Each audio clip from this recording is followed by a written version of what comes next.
नमस्कार। मैं astrologer palmist नील नरेंद्र अपने इस वीडियो में आपका हार्दिक स्वागत करता हूं। देखिए, जब भी हम किसी पाम का एनालिसिस करते हैं या प्रेडिक्शन करते हैं तो सबसे इम्पोर्टेंट होता है पाम का स्ट्रक्चर और फिंगर्स की जो सिचुएशन है वो काफ़ी इम्पोर्टेंट होती है, रोल प्ले करती है इस बात के लिए कि व्यक्ति का जीवन कैसा जाने वाला है। अब देखिए, यहाँ पर अगर हम स्ट्रक्चर की बात करें तो स्ट्रक्चर जो है वो लगभग जो है पाम का स्ट्रक्चर जो है वो रेक्टेंगुलर शेप का है। तो रेक्टेंगुलर शेप के अंदर व्यक्ति को अथॉरिटी पोजीशन जल्दी मिलती है, यानी कि व्यक्ति को के लाइफ में जो स्ट्रगल है वो कुछ समय चलने के बाद व्यक्ति को इस स्थिति में ले आता है कि वो अथॉरिटी को गेन करने के लिए कैपेबल हो जाता है। साथ में उसको कितना स्ट्रगल के बाद में उसका जो रिज़ल्ट है वो क्या मिलेगा, वो इस बात पर डिपेंड करता है कि उसकी फेट लाइन की पोजीशन क्या है। यानी फेट लाइन अच्छी तो रिज़ल्ट 100%, फेट लाइन बहुत ज़्यादा अच्छी तो रिज़ल्ट 120%, फेट लाइन ख़राब तो रिज़ल्ट 40, 60, 80 उसके अकॉर्डिंग मिलता है, जिसकी चर्चा हम बाद में करेंगे। अब देखिए, यहाँ पर सब फिंगर्स की अगर मैं बात करूँ तो सबसे पहले फिंगर्स के अंदर जो इम्पोर्टेंट चीज़ है वो है इनकी ये फर्स्ट फिंगर, जिसे हम कहते हैं इंडेक्स फिंगर या फिंगर ऑफ जुपिटर। अब देखिए, इनके हाथ के अंदर जो जुपिटर फिंगर है वो इस अपोलो फिंगर यानी इस सन के फिंगर्स के कंपैरिजन में ज़्यादा बड़ी है। ऐसी स्थिति के अंदर जब ये फिंगर बड़ी हो जाती है, यानी this finger is longer with compare to the Apollo finger, in that case the marriage life जो है वो उसको प्रभावित करती है। यानी कि सबसे पहला सिम्टम जो इसमें आता है वो आता है लेट मैरिज। लेट मैरिज का मतलब हुआ कि आपकी शादी जो है वो देरी से होती है। और यहाँ पर इसका दूसरा कारण जो लेट मैरिज का बनता है वो एक और भी बनता है, वो है व्यक्ति का ये पोर्शन। यानी अगर आप यहाँ पर देखेंगे तो ये हाथ का ये पोर्शन मंगल की स्थिति को दिखाता है। यानी कि ये जो लाइंस होती हैं ये व्यक्ति को दिखाती है कि व्यक्ति मांगलिक है। मांगलिक भी होना अलग बात है। मांगलिक का मतलब तो ये होता है कि placement of the Mars in first, 7th, 8th, 12th, 4th, 2nd, इनमें अगर प्लेसमेंट हो हाउसेस में तो व्यक्ति मांगलिक हो जाता है। लेकिन हर व्यक्ति जो होता है वो मांगलिक होने के बाद भी मांगलिक दोष से पीड़ित नहीं होता। लेकिन इस केस के अंदर मंगल की जो सिचुएशन है वो मंगल दोष बना रही है। यानी हम इसे कह सकते हैं कि पूर्ण रूप से मांगलिक प्रवृत्ति और मांगलिक दोष के साथ में ये पाम जो है इसमें ये एप्लीकेबल होता है। इसका मतलब ये हुआ कि इस शादी में आपको किसी भी लड़की से अगर आप शादी करते हैं तो निश्चित तौर पर वहाँ पर आपको उस हॉरोस्कोप को बहुत अच्छे से किसी विद्वान के द्वारा मिलवा करके ही आप इस विवाह को कर सकते हैं। तो ये एक इसमें चीज़ जो है वो इम्पोर्टेंट है, जो केयर करने वाली है, यानी जिसके प्रति सावधान रहने की ज़रूरत है। तो मंगल के कारण, मंगल दोष के कारण, और साथ में the placement of the Rahu in first house and the aspect on the 7th house is important. इसी की वजह से क्या हुआ कि जो है आपका इसका जो लॉर्ड, यानी आप कह सकते हैं कि 7th हाउस जो डिस्टर्ब हो जाता है, जो सबसे इम्पॉर्टेंट यहाँ पर बात है। और साथ में 7th हाउस का जो लॉर्ड है दैट इज़ वीनस। ये वीनस जो है वो कंबस्ट हो गया। कंबस्ट का मतलब होता है अस्त हो गया। इसका मतलब ऐसे लोगों के विवाह में दिक्कत आती है।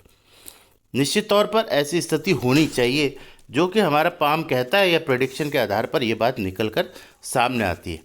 अब दूसरी बात यह है कि the aspect of the Rahu is on the child house and also on the fate house.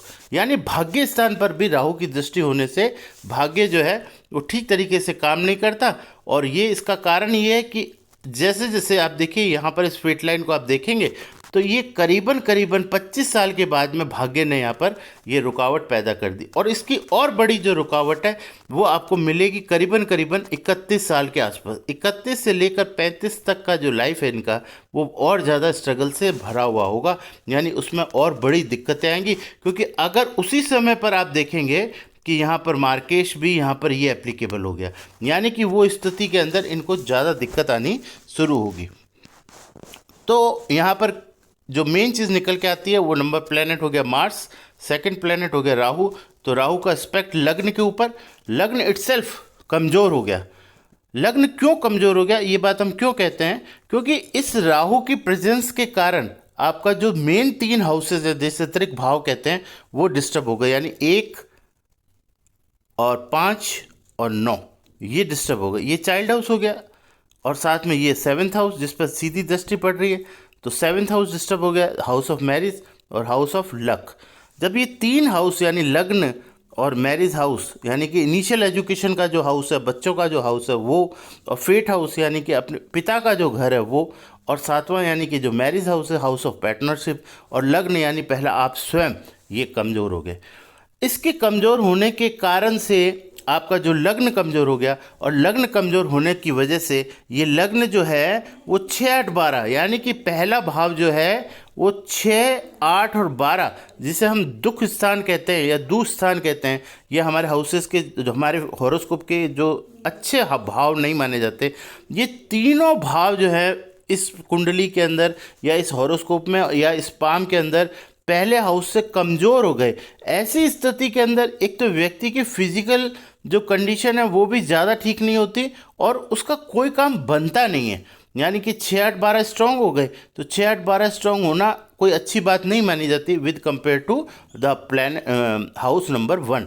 तो ये बात यहाँ पर बिल्कुल खुल करके अपन कह सकते हैं कि ये स्थिति ज़्यादा अच्छी नहीं है।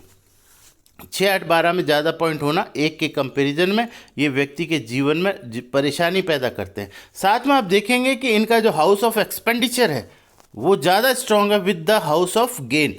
तो गेन से जब ज़्यादा एक्सपेंडिचर हो जाए तो वैसे भी ज़िंदगी में फिर आपको परेशानी आएगी आएगी। जब आप और आगे बढ़ेंगे तो आपके ऊपर लाइबिलिटीज़ बढ़ जाएगी। अभी कम उम्र है तो लाइबिलिटीज़ इतनी नहीं है जितनी कि 31 से जो मैंने ये पीरियड बताया यहाँ पर, ये जो पीरियड मैंने बताया था कि 31 से 35, ये जो पीरियड होगा ये आपको आपकी ज़िंदगी के अंदर कर्ज लेके आएगा और आपकी ज़िंदगी को डिस्टर्ब करेगा। मेंटली आप डिस्टर्ब हो जाएंगे और आपको परेशानियों का सामना करना पड़ेगा। ओवरऑल ये बात निकल के सामने यहाँ पर आती है। दूसरी चीज़ जो अब कहें कि वीनस, देखिए ये वीनस जो है इनका, ये with compare to this amount, यानी क्या होता है, वीनस जो होता है ये वाला पोर्शन है ये इससे बैलेंस होना चाहिए। अब जुपिटर के नीचे अगर आप देखेंगे तो जहाँ पर ये फुलावट होनी चाहिए यानी ये उठा हुआ होना चाहिए उसकी जगह ये दबा हुआ है विद कंपेयर टू वीनस, और वीनस उठा हुआ है। इसका मतलब ये हुआ कि ये दोनों प्लैनेट जो है डिसबैलेंस हो गए। जहाँ पर भी ऐसे डिसबैलेंस की स्थिति आती है वहाँ पर सबसे पहली चीज़ तो लाइफ के अंदर कोई वो व्यक्ति जिसकी जो एजुकेशन होती है उसका वो जीवन में कभी इस्तेमाल ही नहीं कर पाता, यानी कि जीवन में जो उसने एजुकेशन ली जिसमें वो एक्सपर्ट है वही चीज़ उसके काम नहीं आती, और तो ऐसी स्थिति निश्चित तौर पर आप कह सकते हैं कि खराब मानी जाएगी। तो इस बात को आपको ध्यान में रख करके आगे कार्य करने पड़ेंगे, या आप कह लीजिए कि एस्ट्रोलॉजिकल या स्पिरिचुअल मेथड से आपको अपनी इस हॉरोस्कोप को बैलेंस करना अति आवश्यक है, क्योंकि ये बैलेंस, ये हॉरोस्कोप जो है वो स्पिरिचुअल और एस्ट्रोलॉजिकल रेमेडीज़ के बिना आप इसके अंदर अच्छे परिणामों की प्राप्ति किसी भी हालत में नहीं कर सकते। तो यहाँ पर ये बात बहुत ज़्यादा देखने वाली है। दूसरा, इनका हाउस जो है, क्योंकि हाउसेज में 6, 8, 12 ज़्यादा स्ट्रांग हो गए तो बाकी जो रिमेनिंग हाउसेज रह गए उनकी जो पावर है वो कमज़ोर हो गई। इस वजह से लाइफ में आपको समस्याओं का सामना करना पड़ेगा, जिसमें कि सबसे पहली ही समस्या जो आपके सामने आएगी वो आएगी मैरिज से रिगार्डेड, क्योंकि मैरिज इसके अंदर बड़ी ही परेशान कर देती है, क्योंकि मंगल दोष पीड़ित हो गया, 7th हाउस पीड़ित हो गया, 7th हाउस का लॉर्ड पीड़ित हो गया। तो ऐसी स्थिति के अंदर ये समस्या आती है। अब जो यहाँ पर इम्पोर्टेंट रोल है वो प्लैनेट सैटर्न आपके 6ठे भाव में बैठ जाता है, जो हर कार्य में देरी करवाता है। यानी अगर आप देखेंगे कि सैटर्न की स्थिति जो है आपको परेशान करेगी, और हर स्थिति के अंदर आपको, क्योंकि सैटर्न अगर आप इस फिंगर्स में भी देखें तो फिंगर में भी आप सैटर्न देखेंगे तो देखिए आपका जो सैटर्न की जो फिंगर है वो टिल्टेशन उसका जो है सन की तरफ हो जाता है, और सन की तरफ टिल्टेशन होने का मतलब होता है पिता के साथ वैचारिक मतभेद उत्पन्न होने लगते हैं। व्यक्ति को पिता को पुत्र की बात और पुत्र को पिता की बात समझ नहीं आती, हालांकि दोनों अपनी तरफ से ठीक होते हैं लेकिन एक परस्पर जो है ना वो समन्वय नहीं बनता, उसको आप यूँ कह सकते हैं। तो देखिए इस एज के अगर अंदर हम बात करें तो यहाँ पर सबसे इम्पॉर्टेंट चीज़ जो है वो मैरिज और कैरियर ही है, उसके बाद सारी बातें आती है। तो मैरिज के लिए भी आपको स्पिरिचुअल एस्ट्रोलॉजिकल रेमेडी के बिना आपको आपका मुश्किल हो जाएगा और कैरियर में भी मुश्किल हो जाएगी। इसलिए मैं आपसे ये निवेदन करूँगा कि आप जितना जल्दी हो सके कि किसी अच्छे विद्वान से संपर्क करें, यानी कि या आप मेरी सहायता अगर लेना चाहें तो ले सकते हैं। तो इसमें आप आसानी से बाहर आ सकते हैं इन परेशानियों से, क्योंकि यहाँ पर आपके प्लैनेट्स जो हैं, जिनमें ख़ास तौर से पहला प्लैनेट मैंने बताया मार्स, सेकंड मैंने बताया राहु और तीसरा बताया सैटर्न, इनको आपको ठीक करना पड़ेगा। साथ में जो शुक्र आपका अस्त हो रहा है उसे भी आपको ठीक करना पड़ेगा।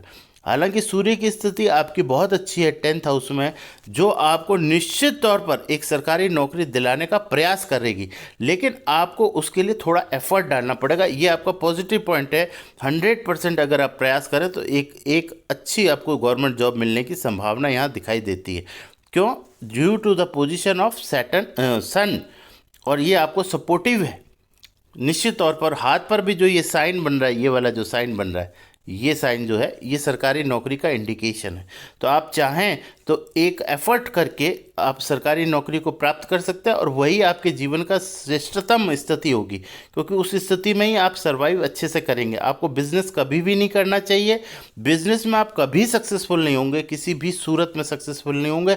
अगर आपका 1% भी मूड है कि हम बिजनेस करें तो ये बिल्कुल आपके लिए सेंसलेस बात होगी। तो आपको जॉब पकड़ना चाहिए। जॉब आपके लिए है और भगवान ने आपको गवर्नमेंट जॉब निर्धारित की है, तो निश्चित तौर पर आप उसमें उपलब्धि प्राप्त कर लेंगे।